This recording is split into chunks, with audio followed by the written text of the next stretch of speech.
what is it about trauma that has the impact on the lining? Is it like one thing I would think, is it increased cortisol?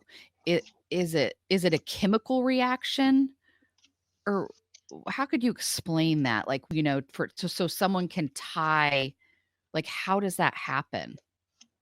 And that's a really good question. And the best way that I can explain it is that what epigeneticists are telling us is that when we experience trauma, it happens on a cell, like our bodies experience it, right? It's not just Mhm. the mind. Yeah.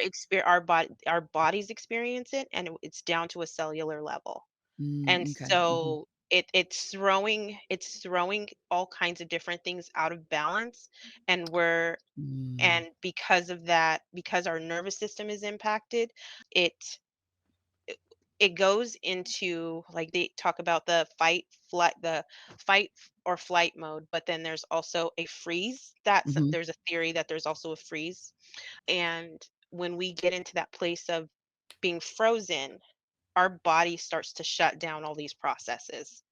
And they talk about how, like, in fight or flight, our body wants to burn fat. Our body will say, "Nope, we need the energy because we're gonna fight," right? Yeah. In freeze, our body shuts down the process of burning fat and actually starts to store it. Right. We get into Yeah. this hyper overstimulated place of that where your brain says, "Nope, I can't. I just can't." Yeah. And things begin to shut down.